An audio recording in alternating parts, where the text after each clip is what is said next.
অনেক শিক্ষার্থী এই একটা ভুলের কারণে কিন্তু ফেল করে। আসসালামু আলাইকুম প্রিয় শিক্ষার্থীরা, তো এই ভিডিওর মাধ্যমে তোমাদের জানাবো যে তোমরা যারা 25 সালে এসএসসি পরীক্ষা দিবে তোমাদের প্রশ্নপত্র কিন্তু শিক্ষা মন্ত্রণালয় থেকে তৈরি কার্যক্রম শুরু করে দিয়েছে।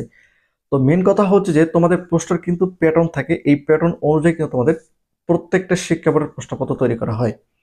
দেখা গেল যে তোমাদের এমসিকিউর ক্ষেত্রে ক সেট, খ সেট, গ সেট এবং ঘ সেট, চারটে সেট থাকে। এই চারটি সেটের প্রশ্নপত্র কিন্তু ক্যাটাগরি রয়েছে। তোমরা যদি একটু লক্ষ্য করো তাহলে দেখতে পারবে যে তোমাদের একটু যদি বুঝে দেয় সেক্ষেত্রে ক সেটের যে এমসিকিউ প্রশ্নপত্র রয়েছে সেখানে দেখবে যে 1 থেকে 7-এর মধ্যে যে প্রশ্নগুলো রয়েছে খ সেটের সেটা আবার 7 থেকে 14 বা 15-এর মধ্যে সেটা রয়েছে। আবার গ সেটের 15 থেকে 21-এর মধ্যে সেগুলো রয়েছে। আবার ঘ সেটের সেগুলো আবার 21 থেকে 30 সেটের মধ্যে বা 30টা এমসিকিউর মধ্যে রয়েছে। এভাবে কিন্তু তোমাদের একটা প্রশ্নের প্যাটার্ন তৈরি করা হয়। এই প্যাটার্ন অনুযায়ী কিন্তু তোমাদের এমসিকিউ পরীক্ষা খাতে উত্তর দিতে হবে। আর মোস্ট বি তোমাদের এমসিকিউ যেটা সবচেয়ে বেশি গুরুত্বপূর্ণ সেটা হচ্ছে যে সেট কোড।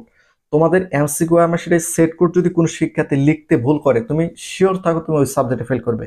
তুমি 100% শিওর থাকো ওই সাবজেক্টে তুমি ফেল করবে। কারণটা হচ্ছে যে যদি তুমি সেট কোড না লেখো তাহলে ওই তোমার এমসিকিউ আমার সেটা কোন সেটের উপর ভিত্তি করে দেখবে।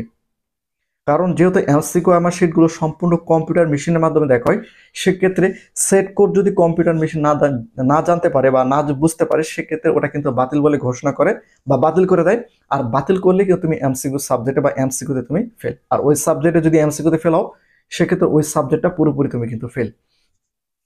এই জন্য তোমাদের যে এমসিকিউ প্রশ্ন রয়েছে সেগুলো কিন্তু প্যাটার্ন রয়েছে, প্যাটার্ন অনুযায়ী তোমাদের প্রশ্নপত্র তৈরি করবে। দেখা যায় যে তোমরা যখন পরীক্ষা কেন্দ্রে বসবা তোমাদের এমসিকিউ তোমার সামনে হয়তো ক সেট, তুমি খ সেট, তোমার পিছনে গ সেট এবং তার পিছনে ঘ সেট পড়বে। কিন্তু ক সেটের 1 নম্বর যে প্রশ্ন রয়েছে তোমার কিন্তু খ নম্বর সেটা 7 থেকে 8 থেকে শুরু হতে পারে। আবার গ সেটের ওটা 15 থেকে শুরু হতে পারে এবং ঘ সেটের ওটা হয়তো 21-22 থেকে শুরু হতে পারে। এভাবে কিন্তু প্যাটার্নটা তৈরি করা হয়। তোমরা হয়তো বুঝতে পেরেছো আমি কি বোঝাতে চেয়েছি। এই জন্য প্রত্যেকটা সাবজেক্টের ক্ষেত্রে এমসিকিউটা খুবই গুরুত্বপূর্ণ। এমসিকিউ তোমরা ভালো মতো পড়বে, যেহেতু শিক্ষা বোর্ড থেকে তোমাদের প্রশ্নপত্র তৈরি কার্যক্রমটা শুরু করে দিয়েছে এবং তোমাদের পরীক্ষার কমপক্ষে পরীক্ষা শুরু হওয়ার 1 থেকে 2 ঘন্টা আগে কিন্তু তোমাদের পরীক্ষা কেন্দ্রে প্রশ্নপত্রগুলো নিয়ে যায়। তবে এবার যেহেতু নতুন সরকার সেক্ষেত্রে প্রশ্নপত্র ফাঁস হওয়ার কোনো সুযোগ এখানে নেই। তোমরা অবশ্যই ভালো মতো প্রিপারেশন নেবে। আর তোমাদের প্রশ্নের যে প্যাটার্নটা রয়েছে সেটা আমি তোমাদের বোঝাতে পেরেছি হয়তো। তোমরা দেখবা, তোমরা চাইলে বিগত সালে যে প্রশ্নপত্রগুলো রয়েছে সেগুলো তোমরা যে কোনো একটা বিষয়ের ক সেট, খ সেট, গ সেট এবং ঘ সেটটা তোমরা যদি একটু লক্ষ্য করো তাহলে দেখতে পারো যে এমসিকিউর সঙ্গে কোনো এমসিকিউ মিল নেই। এমসিকিউ মিল নেই বলতে তোমাদের প্রশ্নের প্যাটার্নটা একটু আলাদা হয়ে থাকে।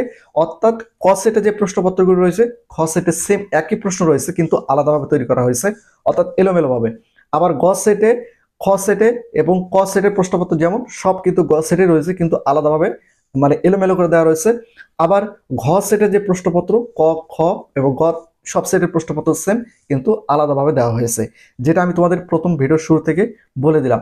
এই বিষয়গুলো কিন্তু তোমাদের মাথায় লক্ষ্য রাখতে হবে, কারণ অনেক শিক্ষার্থী রয়েছে যারা কি মনে করে যে একজনের দিকে আরেকজন লেখে, সে যদি ক সেট, খ সেট এভাবে যদি পূরণ না করে সেক্ষেত্রে দেখা গেল যে সামনে ক সেট অনুযায়ী সে তার দেখে হোক বা তার শুনে হোক প্রশ্ন উত্তর পরীক্ষা খাতায় লিখতেছে।